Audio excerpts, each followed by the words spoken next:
오늘 함께 나눌 말씀은 열왕기상 2장 10절에서 12절입니다. 아주 짧지만 아주 강렬한 메시지가 있습니다. 우리 모두 함께 자리에서 일어나서 열왕기상 2장 10절에서 12절 말씀 함께 듣도록 합니다. 하나님의 말씀입니다. 들으시기 바랍니다. 다윗이 그의 조상들과 함께 누워 다윗성에 장사되니 다윗이 이스라엘 왕이 된 지 40년이라 헤브론에서 7년을 다스렸고 예루살렘에서 33년 동안 다스렸더라. 솔로몬이 그의 아버지 다윗의 왕위에 앉으니 그의 나라가 심히 견고하니라. 하나님의 말씀입니다. 자리에 앉아주시기 바랍니다. 기도하겠습니다. 하나님 아버지, 오늘 저희들이 당신의 말씀을 받습니다. 그리고 또 이 말씀을 통하여 우리에게 해주실 그 은혜를 기대하며 나아갑니다. 그렇게 기대하고 가난한 심정으로 나가는 자들을 만나주시겠다 약속하신 주님께서 이 시간 우리에게 말씀하시고 만져주시기를 소원합니다. 성령님, 이곳을 덮으시고 우리 한 심령 한 심령 가운데 임하시사 성령으로 전해지는 말씀 듣게 하시고 전해지는 저의 입술에도 성령의 파수꾼 세우시사 하나님이 원하시는 말씀이 온전히 전하여지도록 하나님만 영광받아 주시옵소서. 예수님 이름으로 기도하옵나이다. 아멘. 드디어 다윗이 죽음을 맞이합니다.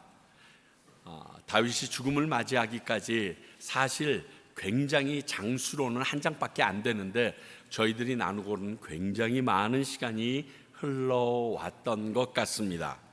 40여 년을 왕으로 살았지만 본인이 직접 말한 것처럼 세상 모든 사람이 가는 길, 그 피할 수 없는 죽음을 맞이하게 된 것입니다.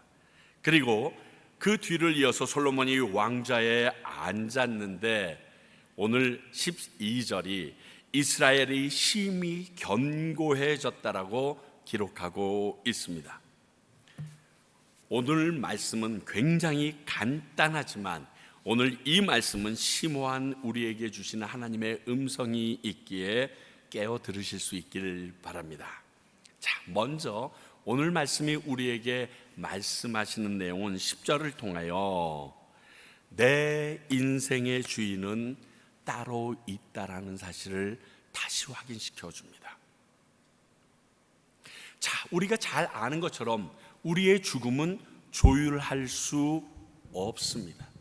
빨리 죽고 싶다고 빨리 죽거나 늦게 죽고 싶다고 우리가 늦게 죽을 수 없다는 것입니다. 그러므로 말미암아 우리의 생명의 주관자가 계심을 느낄 수 있었으면 좋겠습니다.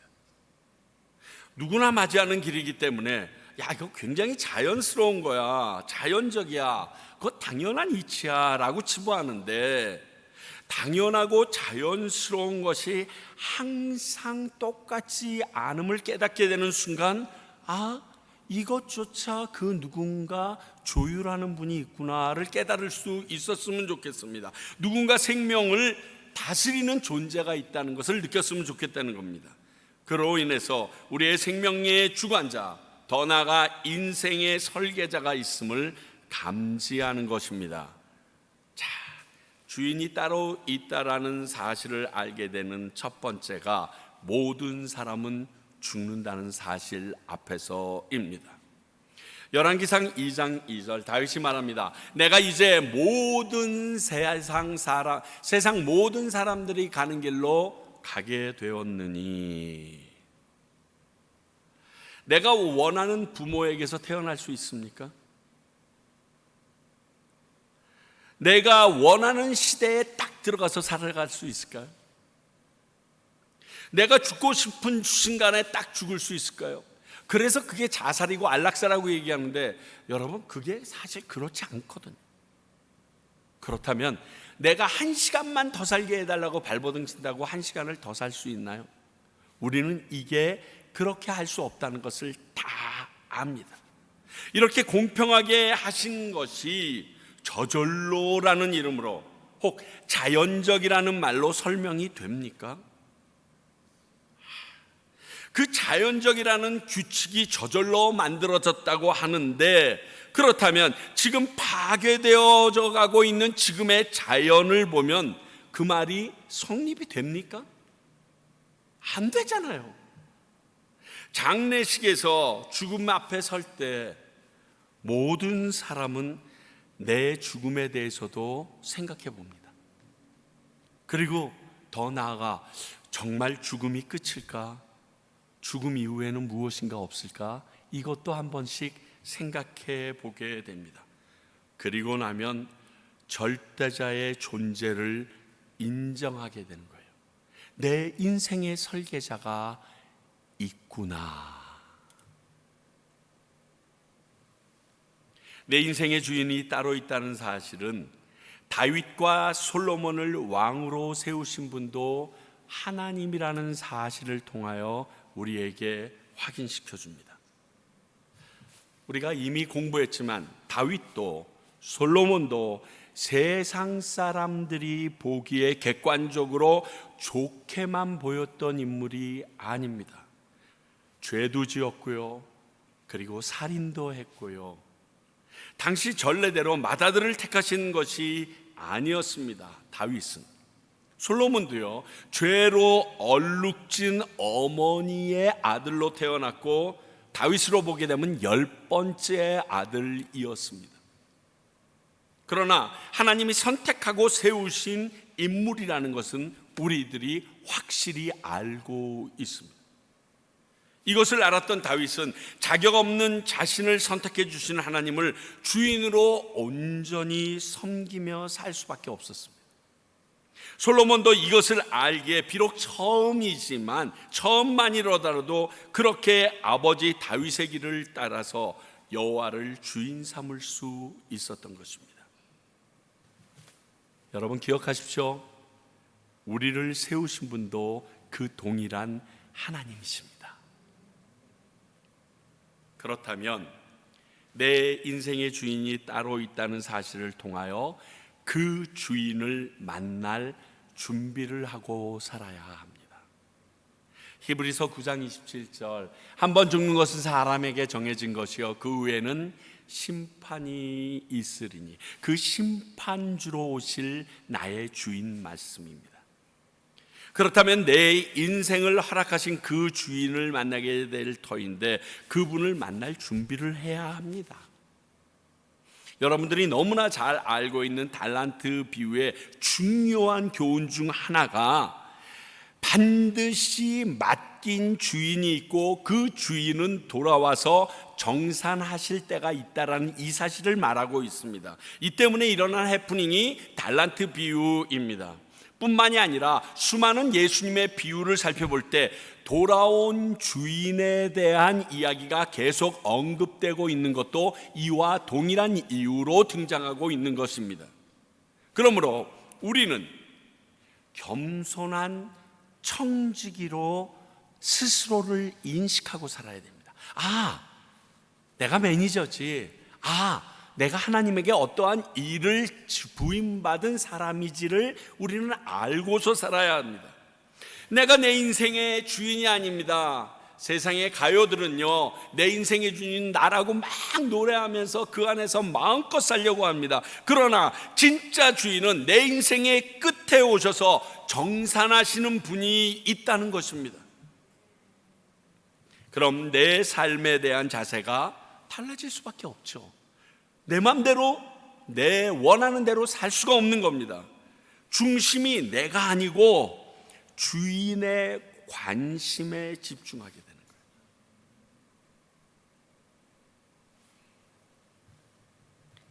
오늘 말씀 10절은 내 인생의 주인이 따로 있다라는 사실, 그분이 하나님이시라는 사실을 알려줍니다. 두 번째,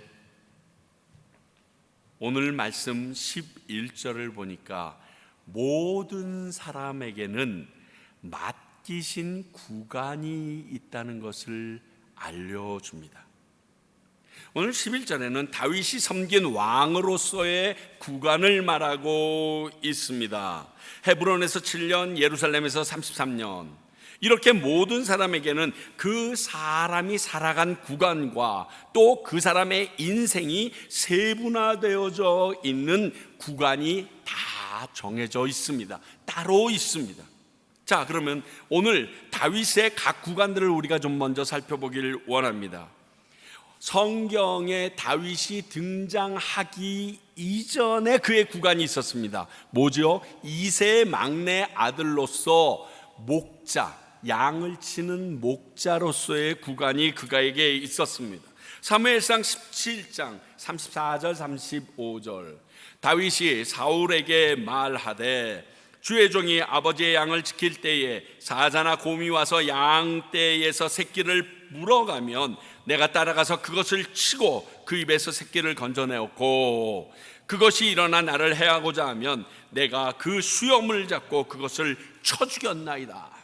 이게 지금 무슨 얘기냐면 골리앗이 나타났는데 골리앗과 내가 싸우겠다고 사울왕에게 갔더니 사울왕이 아서라 너 안 된다 그랬더니 본인이 지금까지 양떼를 지키며 더 어떻게 살아왔는지 그 양떼를 어떻게 지켜왔는지를 설명하는 내용입니다. 목숨을 걸고 자기 양을 지켰던 사람이 바로 다윗의 목동 시절이 있었습니다. 아마 이 시절이 있었기 때문에 이 모습대로 나중에 하나님의 사람이 그에게 맡겨진 이스라엘 백성을 지키는 일을 감당할 수 있었던 것 같습니다. 그리고 사무엘상 16장 13절에 사무엘이 왕으로 사무엘에게 왕으로 기름 부음을 받습니다. 그 다윗은요 기름 부음 받자마자 바로 왕이 된 게 아니었습니다. 여러 인생의 구간을 지나서 종국에서야 온 이스라엘의 왕이 되는데 그 두 번째 그가 했던 것이 왕으로 기름 부음 받고 사울 왕을 섬겼던 시종 시절이 있었습니다. 하나님께서 사무엘을 통하여 다윗에게 기름 붓고 나니까 사울에게 있던 하나님의 영이 떠납니다. 그리고 나서 이 사울왕을 악신들이 와서 괴롭히게 됩니다. 그런데 이 악신들이 괴롭힐 때 음악 치료사로서 다윗이 뽑히어 그의 시종으로 이럴 때마다 그가 수금을 타며 찬양을 통하여 그 악신들을 내어 쫓았던 사실이 있습니다. 왕으로 기름 부음 받았는데 처음에 한 일이 전 왕을 밑에서 섬기면서 수금 타고 노래해 주는 거예요. 머리 아프다 다윗아 그러면 수금 타고 노래하는 거예요. 그게 그가 왕으로 기름 부음 받고 처음 했던 시종 시간이 있었습니다. 그러다가 아까 나눈 것처럼 사울왕에게 쫓기는 광야 시절이 있습니다. 약 10년이 된다라고 얘기하는데 사무엘상 17장에 골리앗과 싸움이 있습니다. 그 골리앗과의 싸움에 우연히 형들에게 음식을 가져주러 갔다가 싸워 승리하게 됩니다.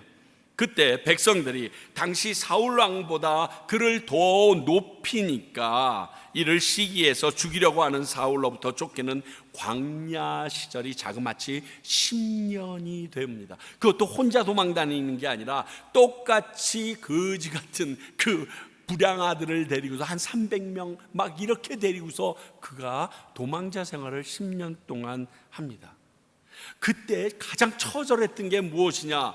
블레셋의 장군인 골리앗을 죽였는데 그 골리앗의 조국, 즉 이스라엘의 적국인 블레셋에게 그 생명을 의탁하면서 미친 척 침 흘리면서 이렇게 난리를 쳤던 적까지 있을 정도로 처절한 삶을 보냅니다. 이런 광야 시절을 끝내고 사무엘상 31절을 보니까 사울이 드디어 전쟁에서 죽게 됩니다. 그래서 사무엘하 2장에 들어서서는 유다 지파에서 헤브론에서 유다 지파의 왕으로 7년 6개월 동안을 다스렸다라고 기록하고 있습니다. 왕이 됐는데 하나님의 기름 부음을 받았는데 여전히 다른 10지파들, 11지파들은 그를 상종조차 안 해가지고 유다 지파의 왕으로만 7년 6개월을 보내는 그런 안타까운 시절을 오늘 성경은 헤브론에서 다스렸다라고 표현하고 있습니다. 그러다가 7년 6개월 뒤 사무엘 하 5장에서 비로소 온 이스라엘의 왕이 되어 오늘까지 33년 동안을 예루살렘에서 통치하게 됩니다. 오늘 본문은 이스라엘 왕으로서 구간만 다뤘지만 다윗의 인생 전체를 보면 이러한 구간들로서 이루어져 있습니다. 비유하기 좋은 또 한 사람이 요셉이죠. 요셉의 삶을 보세요. 채색 옷을 입고 모든 형제들보다 야곱의 야곱의 사랑을 독차지했던 그러한 시절이 있었습니다. 그렇게 살았던 그들이 형제의 시기로 말미암아 미디안 사람에게 팔려서 애굽의 시위대장 보디발의 집에 팔려 그곳에서 종살이로 살았던 또 시간도 있습니다. 열심히 살았는데 억울하게 보디발 장군의 아내로 인하여 누명을 쓰게 됩니다. 그리고 왕의 감옥에 갇혀서 그 감옥의 죄수로 2년여 이상을 또 그곳에서 지나는 시간이 가져지게 됩니다. 그러나 하나님께서 그를 아시고 이스라엘의 총리로서 그를 드디어 만 30세에 세우시게 됩니다. 그리고 그 위에 그 가난 때문에 허덕이던 자신의 가족들을 가나안 땅으로부터 애굽의 고센 땅으로 인도해 내기까지 그가 했던 구간들이 있습니다. 우리가 여기에서 알아야 되는 건 지금 이 자리에 앉아 있는 우리들에게도 그런 구간들이 다 있다라는 사실입니다. 그렇죠? 항상 여러분들이 아버지 어머니의 자식으로만 있었나요? 결혼하고 나면 가장도 되고 안주인도 되고요. 또 시간이 지나면 자녀들의 어머니가 되고 아버지가 되기도 하고요. 직장에서도 항상 말단 직원이었나요? 그러다가 자라서 중역이 되기도 하고 어떤 사람은 직접 주인이 되기도 하고, 그리고 시간이 지나면 나이가 들어 이제 손주도 보게 되고 그 삶을 살면서 교회 안에서도 처음에 들어와서 열심히 뛰어다닐 때부터 이제 안수집사님, 권사님, 장로님으로 섬기게 되기도 하고요. 우리 모두 다 그렇습니다. 넓게는 코로나를 경험한 지금 시대를 살게 하시는 하나님의 구간에 내가 있습니다. 세분화해 보면 지금 과테말라에 살게 하신 하나님의 구간에 있는 게 우리들의 모습입니다. 그 각 구간마다 혹독한 훈련일 수도 있습니다. 아니면 그 자리를 너밖에 감당할 수 없다라고 하셨던 하나님의 섭리가 있어서 감당케 하는 시간일 수도 있습니다. 그도 아니라면 나의 욕심으로 잘못된 길을 걸음으로 지금 내가 걷는 광야의 길일 수도 있습니다. 그렇습니다. 나를 지금 이 자리에 세우시고 있게 하신 분이 하나님이시라는 사실, 이것은 믿어야 합니다. 그리고 그런 나를 향한 하나님의 계획이 있다는 것입니다. 지금 여기 계시며 말씀해 주시는 하나님, 그것 때문에 지금 여기 나를 보내셨고요, 내 앞에 주어진 매일의 삶을 살아가도록 허락하신 거예요. 요셉도 경험했고요, 다윗도 경험했고요, 모든 인생들이라면 다 경험하는 하나님이 계획한 그 구간을 지금 우리들이 걷고 있다는 것입니다. 그러면 어떡하라고요? 지금 우리가 이 구간에서 해야 될 일은 충성이라는 사실을 말해줍니다. 그러니 이 구간을 내게 허락하신 분이 하나님이신데 하나님을 원망하고 불평하는 일은 쓸데없는 짓이에요. 자, 고린도전서 4장 1절 2절, 사람이 마땅히 우리를 그리스도의 일꾼이요 하나님의 비밀을 맡은 자로 여길지어다. 그리고 맡은 자들에게 구할 것은 충성이니라. 우리가 이것을 먼저 깨달아야 됩니다. 우리는요 하나님의 비밀을 알고 있는 하나님의 일꾼입니다. 뭐라고요? 하나님의 비밀을 소유하고 있는 하나님의 일꾼으로 지금 이 자리에 있는 것입니다. 그리고 이 구간에서 우리가 먼저 해야 될 일은 우리는 먼저 하나님의 의와 하나님의 나라를 구하는 이 일을 해야 되는 게 당연한 거예요. 그곳에 날 향한 계획 섭리가 있다네. 그게 있어요, 여러분. 이걸 믿어야 해요. 다윗은요 온 이스라엘의 왕이 되자마자 무엇을 했는지 아세요? 하나님의 법궤를 가지고 옵니다. 한 번은 실패를 했죠. 죽는 바람에. 그 다음에 다시 노력해서 그 법궤를 예루살렘으로 가지고 옵니다. 그리고 그렇게 적혀 있습니다. 사방의 모든 대적을 파하고 백양목궁에 편안히 있을 때, 등 따스울 때 하나님의 궤가 장막에 있는 것, 천막 안에 있는 것을 보면서 안타까워하고 하나님의 성전을 짓겠다라고 나단 선지자에게 말합니다. 그러나 하나님께서 이것을 만류하십니다. 그러나 그때 이러한 마음, 먼저 그의 나라와 의를 구하고자 했던 다윗의 이러한 고백에 하나님의 놀라운 다윗 언약이 주어집니다. 사무엘하 7장 15절 내가 내 앞에서 물러나게 한 사울에게서 내 은총을 뺏은 것처럼 그에게서 빼앗지 아니하리라. 이게 뭐냐면요, 내가 사울은 내가 실망했어. 그래서 그를 물러나게 하고 그에게 줬던 은혜 뺏어버렸거든. 하다못해 내가 그에게서 떠나버렸어. 악신이 부려도 놔뒀어. 그런데 너와 네 자손에게서는 내가 그렇게 안 할게. 네가 잘못해도 내가 너를 떠나지 않을게. 뿐만이 아니라 사무엘하 7장 16절에서 계속 말합니다. 내 집과 내 나라가 내 앞에서 영원히 보존되고 내 왕위가 영원히 견고하리라 하셨다라.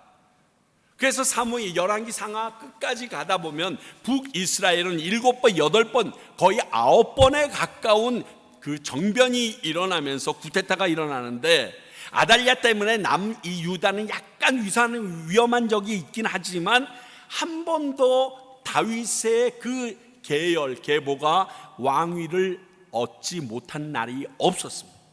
멸망하는 그 순간까지, 아니 예수님이 오시는 그 날까지 다윗의 계보를 주님께서 꼭 붙들어 주십니다. 다윗은 자신이 왕이었지만 이스라엘의 진정한 왕을 여호와 하나님으로 여기고 그렇게 행동하며 살아왔던 사람입니다. 아니, 더 정확히 말하면 여호와 하나님을 자기 인생으로의 주인으로 섬기며 그분 말씀을 듣고 순종했던 왕이었습니다. 그러므로 우리가 기억할 것은 내가 지금 이 구간에서 하는 일이 하나님을 높여드리는 일인지 아닌지를 먼저 분별할 수 있어야 됩니다. 분별했다라면 그게 하나님을 높여드리는 일이라면 최선을 다해서 충성해야 합니다. 뒤로 피할 것도 없고요, 양보할 것도 없습니다. 직진하시면 됩니다. 하나님은 이것을 위해 나를 지금 이 구간에 두셨다는 사실입니다. 그 구간에서, 그 상황에서 하나님을 나의 주인으로 삼고 최선을 다하라고 하고 계십니다. 그래서 우리를 두셨습니다. 오늘 11절은 이런 삶을 살았던 다윗을 우리에게 소개하며 너희들도 그러한 구간에 내가 놔두었다 알려주십니다. 어떻게 살아야 될 것을 말해주십니다. 마지막으로 12절을 보게 되면 하나님의 말씀대로 하면 견고해진다라는 사실을 우리에게 확인시켜 줍니다.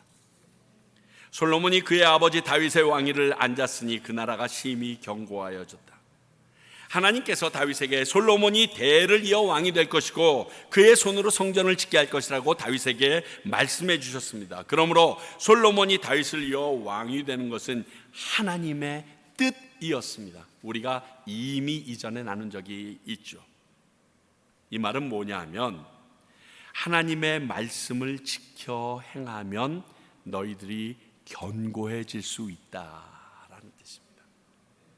열왕기상 2장 3절 내 하나님 여호와의 명령을 지켜 그 길로 행하며 그 법률과 계명과 율례와 증거를 모세의 율법에 기록된 대로 지키라.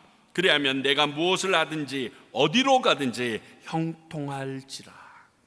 이렇게 솔로몬에게 유언한 다윗은 하나님의 말씀을 근거하고 있다라고 말했습니다. 열왕기상 2장 4절 여호와께서 내 일에 대하여 말씀하시기를 예언하시기를 만일 내 자손들이 그들의 길을 삼가 내 마음을 다하고 성품을 다하여 진실이 내 앞에서 행하면 이스라엘 왕위에 오를 사람이 내게서 끊어지지 아니하리라 하신 말씀을 확실히 이루게 하시리라.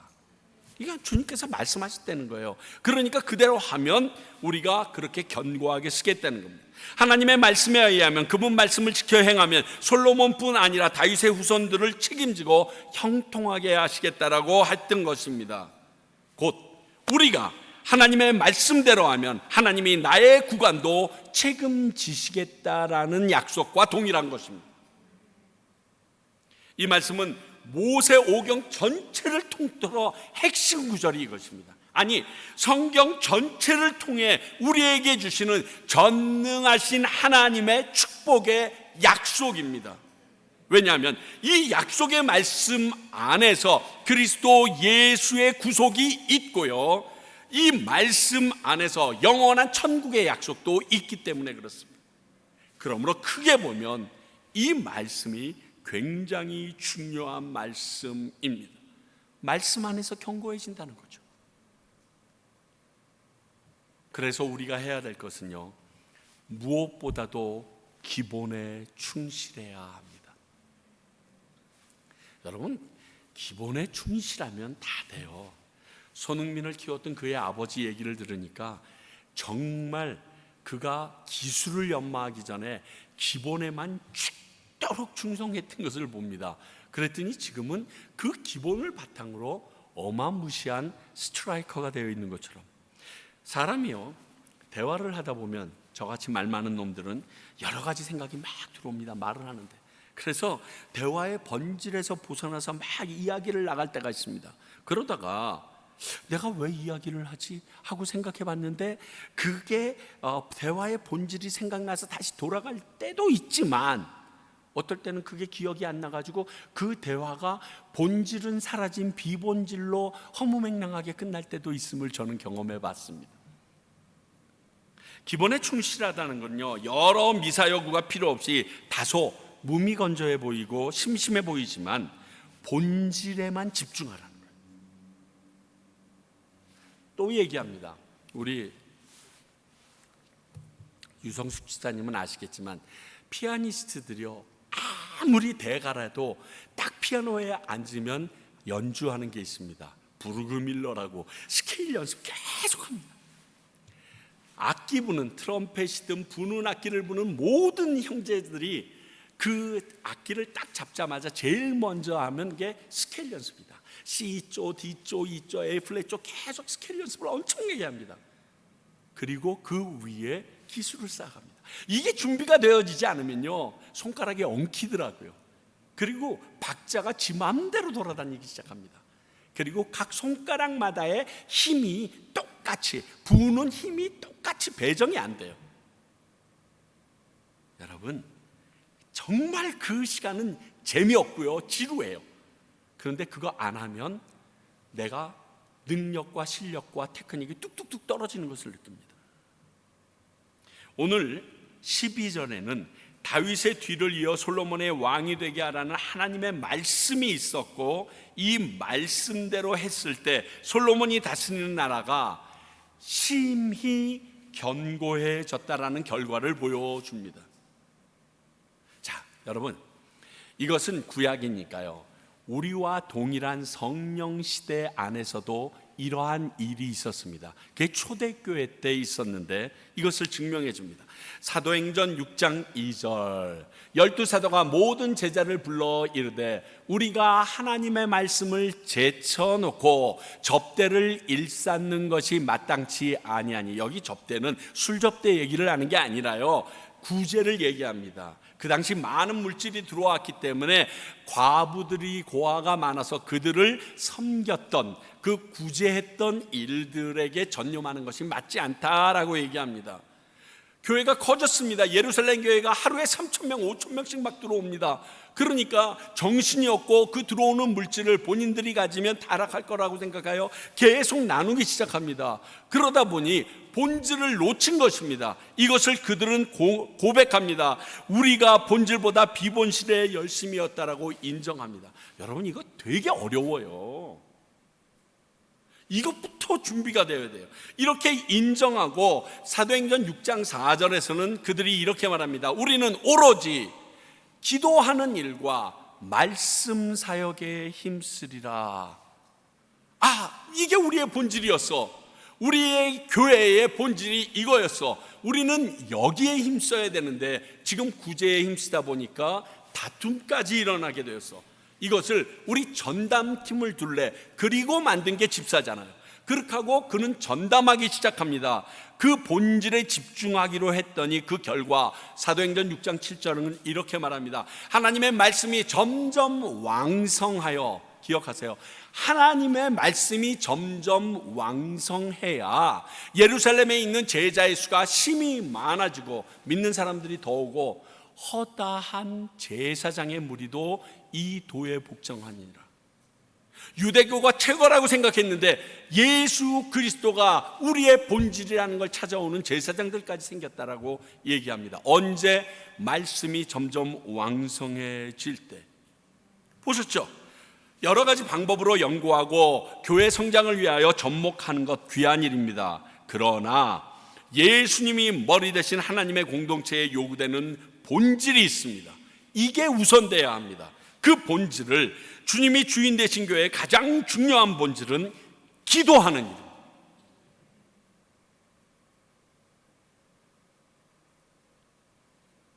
그리고 하나님의 말씀을 묵상하고 연구하고 그 말씀대로 순종하며 살아가는 것, 이게 교회의 본질입니다.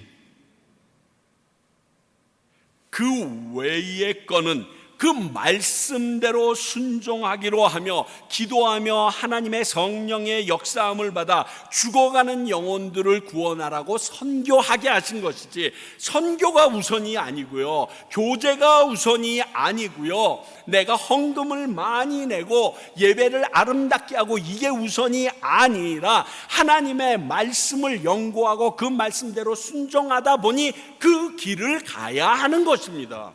이게 뒤집어지면 안 되는 거예요.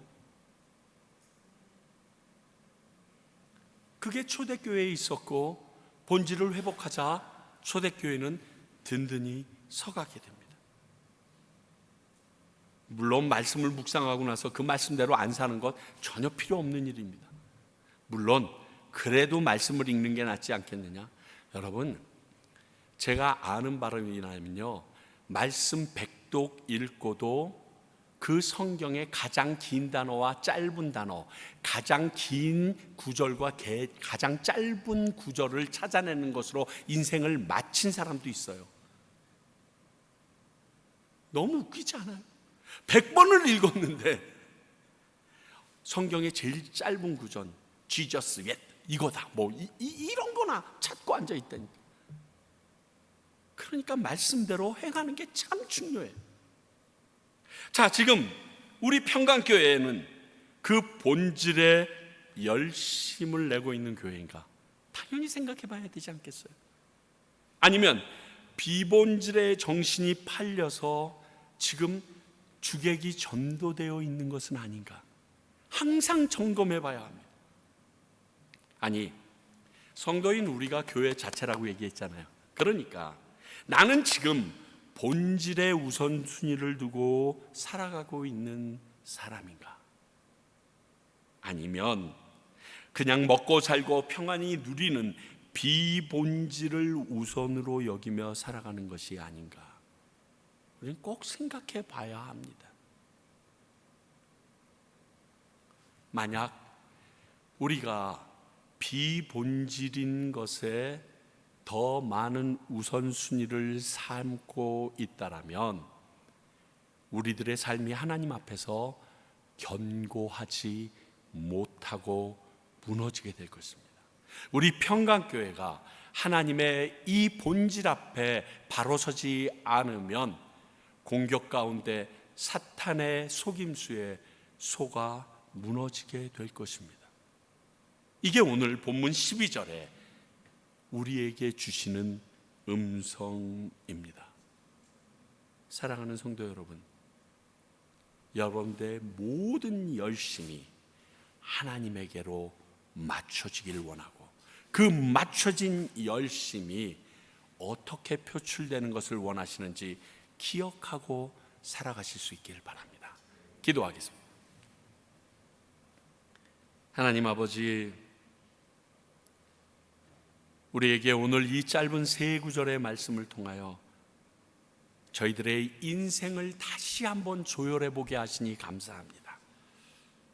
쉽게 넘어갈 수 있는 메시지였지만 정말 내 인생을 다시금 세워갈 수 있는 중요한 말씀인 것도 깨닫습니다. 말씀을 들을 때마다 내 안이 뜨겁게 하시고 그 말씀대로 살기 위하여 노력하는 주의 백성들 되게 하시고, 그 상황이 어떠할지라도 당신께서 내게 맡기신 구관임을 믿고 최선을 다하며 살아가는 당신의 비밀을 맡은 일꾼들 되게 하여 주시옵소서. 예수님 이름으로 기도하옵나이다.